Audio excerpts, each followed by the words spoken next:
China is not a real country. I'm more than convinced after the news this week. Some of the most bizarre stuff happened in China.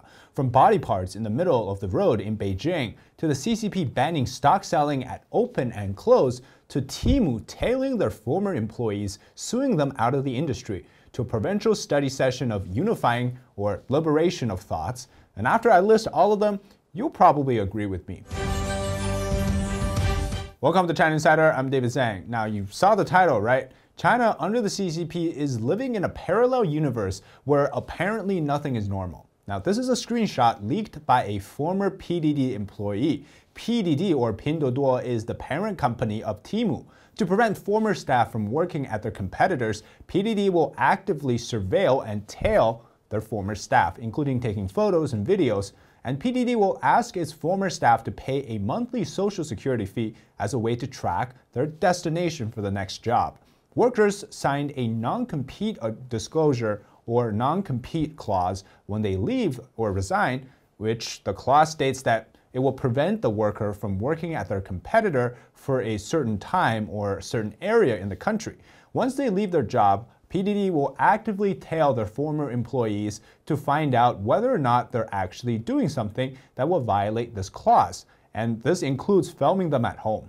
Many former PDD employees said on social media this week that Pinduoduo was suspected of abusing the non-compete agreements, and employees who resigned were often sued for hundreds of thousands, sometimes even millions in compensation. According to the non-compete disclosure, which was provided by some of the employees to Sina Technology, about 30 domestic companies are involved in so-called related businesses, and these are listed as a part of those competitors, which means that many of these companies, if you go work for them, well, that will land you a lawsuit with PDD. And there are many restricted companies. Companies with a shareholding ratio for more than 20% are also considered a competitor. These restrictions directly lead to employees essentially having no choice but to leave the industry entirely if they want to get away from being sued. Now, from the list here, many of them worked for more than 2 years. Some of them even worked for at least a year or so. One person worked for 4 years. The next column shows how long they've been battling with a lawsuit against PDD. Now, according to this internet source, PDD has never lost a lawsuit of this kind, given the fact that they are state-backed and state favorite. Temu, of course, by extension, is also backed by the Chinese Communist Party to export cheap and poor quality goods around the world, so it is a favorite of the party. And that's to flood the market around the world with Chinese products. Now, according to one former staff at PDD, she said that after she graduated from college in July of 2022, she joined PDD Grocery, which is part of the company, with a monthly salary of about 10,000 yuan. Now, she resigned in March of 2023 due to frequent overtime work. Of course, I did a short video on this, the 996 culture, right? It was too much for her health. And so when you leave your job, you're required to sign this non-compete clause as a part of that. Otherwise, you won't get your resignation certificate to get recommended for a different job.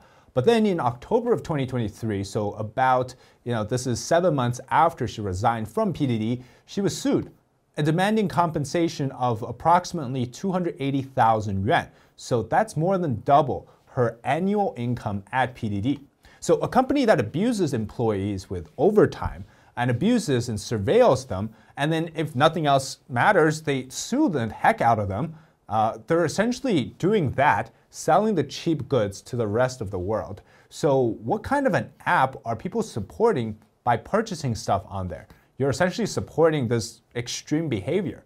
Now, PDD and Temu are, of course, like I said, state favorites because they help to export deflation to the rest of the world. I actually did a video on this, so I'll link it here for you. But meanwhile, according to the Financial Times, China's state-owned enterprises have begun to set up what's called an in-house reserve military units. Now, that's a legacy of Mao Zedong, which is a sign, of course, of the entire country being increasingly concerned about the social and political instability and trying to concentrate power, as well as preparing for war. Now, this is as the company and general economy slows down. And so you focus more on the political control side of things.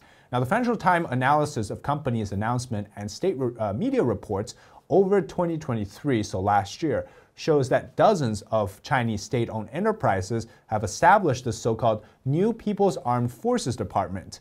And this department was historically affiliated in terms of with the Chinese Army or the People's Liberation Army and its recruitment efforts for the county and village level, which of course back in the days was the core of the concentration of power under Mao Zedong, because that's where the poor people were.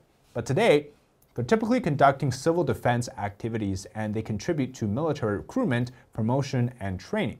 Now, of course, this military unit isn't going to directly go to war, but it is a part of reviving what was once seen as a turbulent period towards, the Korean War, the subsequent Vietnam War, etc., of that period. Now, this never officially disbanded over the years in China, but it was just downplayed from the reform and opening up period, which of course we know that now Xi Jinping is going back on.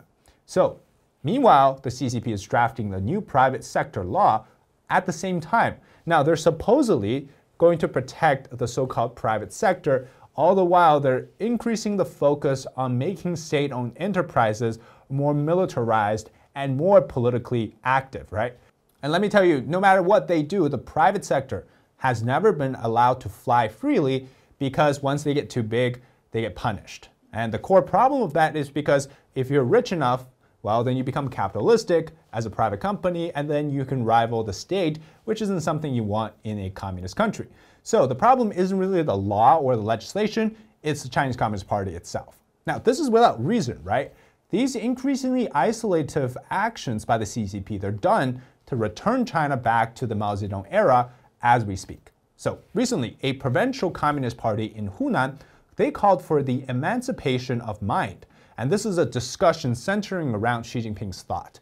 Now, while on paper, it sounds like they're trying to welcome alternative thought processes of that to the communism ideas, right? But in reality, many older generation in China who's lived through the Cultural Revolution would know that this so-called liberation or emancipation of the mind is actually simply unifying all thoughts to be Xi Jinping's thought, aka to be more communist, more socialist, and more radically Maoist. So as predicted, the announcement clearly stated at the outset that emancipating the mind or liberating the thought is first of all to study and implement Xi Jinping's thought on socialism with Chinese characteristics for a new era, and to fully implement the spirit of the 20th National Congress of the Chinese Communist Party and the second plenary session of the 20th Central Committee of the Communist Party of China.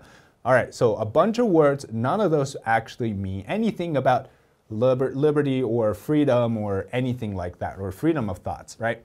So it means that the mind must be liberated, but only under the context of Xi thoughts. In other words, the definition of liberation in China is to think freely as long as it is within the free space that is considered thinking within the context of Xi Jinping. Otherwise, you're still a traitor or anti-revolutionary.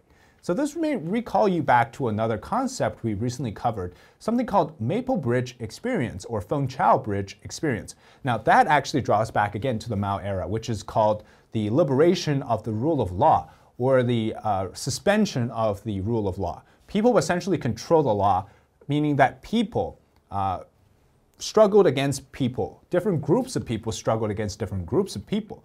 And the suspension of law was in place so that people could fight against other groups of people, right? Class struggle, identity struggle, gender struggle, etc. So yes, we're one step closer to that of the Mao era once again under Xi Jinping. So yeah, it's happening in real time. It's no wonder foreign investment in China is down 82%. Again, news headline this week. That's going back to levels of 1993, with only 33 billion US dollars in total investment last year. And this is according to state data. Now, if I was Wall Street and I hired a risk assessment group on geopolitics, they'd probably tell me that China is literally walking backwards. I would stop investing in China too if I heard some of the stuff I covered today. I mean, who knows what's going to happen to the company I put my money in China if they would just investigate the company under spy charges one day. All my money will be gone. Now, China's economy is clearly over, as we've repeatedly talked about, because it is propped up by foreign investments over the years. Without it, it's losing its lifeline. Recently, though, a large number of netizens posted on social platforms saying that they were let go by the company on the first day of work after the Chinese New Year holiday season. So some of the netizens said that on the first day of work, they arrived at the company and learned that, well, the company had closed down or that they were let go, prompting to comforting words from internet users like, well, at least they didn't fire you before the new year, or at least there's severance pay. So it's a sign in general that the economy is not turning, and it's doing really bad. The stock market as well, right? We'll talk about that next. But the CCP continues to hide it. So China announced yesterday that they're banning institutional investors, aka larger firms, from stock selling at the opening and closing of the trading day. So yes, large investment firms, where majority of the money gets moved around, is not allowed to trade in the beginning and the end. So that's about 30 minutes of the beginning of the day and the end of the day, where 80% of the shares that are actually trading hands happen in those two time frames. And then you're saying that, okay, well, that's where the things are happening. We're going to let you not do that. In what world is a stock market supposed to work if you deny people from selling? Is that even trading? Well, that's basically what China's stock market is. It's just a domestic game. That's like telling the people in China who have lost so much money that, well, you can't do your job to earn them back because, well, I said so. They removed the only thing that these people in stock trading want to do right now, which is to sell. So you would think that holding on to these pointless shares of these terribly performing companies would be beneficial, right? Well, that's what the CCP wants you to do. But then you're like an independent thinking, math-driven, market-driven, clear-minded person who is trying to sell stocks. You keep clicking that button, it just doesn't do anything. Because why would you risk losing all of your beautiful shares in China when you can stay and, well, I guess you can sink with the boat. That is the Chinese market. Now, Chinese stock market, even as it crashes and burns, it wants to take more people down with it, including these larger firms. And wow, there's no panic button involved, right? No sell button. You can internally scream all you want, but don't let the outside world hear it, because the next thing you know, you're getting invited to the police station over tea time to talk about what your wrongdoings are. It's like there's no insane asylum for the stock traders in China. Now, it's no wonder people are going crazy. Just on Wednesday, this happened in the morning of Wednesday, this is the rush hour time, body parts were found on the streets in the middle of a major expressway in Beijing's Three-Ring Road, and that circles around Beijing city center. So this is in the heart of Beijing. And of course, anything that happens in Beijing that's, of course, a disaster or something like this is considered a major political no-no. Aside from the unidentified body parts, having something like that happen in Beijing in broad daylight is already a sign of doom for the authority, that is. Somebody's trying to serve a warning. But these turbulent events, they happen like, once in a while. Sometimes it happens as a form of explosion, other times like this. Now, this is all happening right before the New Year celebration period even ended, right? There's supposed to be a peacetime. At least that's what the authorities are trying to create.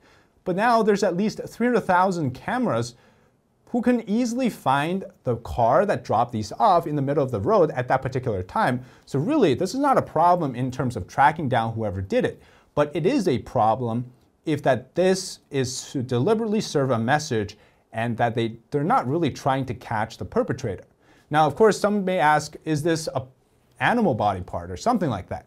Well, it wouldn't be so shocking as to having them blocked off the entire road, and that the person filming this video is so shook that they're not even, like, they're trying to hide the fact that they're trying to film it, right? And the parts are covered with the white cloth with a patrolman. So it's a pretty interesting time. It's also a checkmate for Xi Jinping because, this all happened in the capital.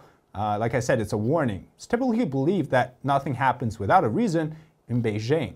And so we'll see what happens from there. Anyways, I hope you have some interesting thoughts about this episode, because to me it sounds like I'm just watching a really terribly written drama in real time, and it is happening in a country I grew up in. So let's see where this goes. Anyways, if you enjoy the content, leave a like, comment below your thoughts today, and subscribe to our channel. Until next time, I'm David Zhang. This is China Insider. Bye-bye.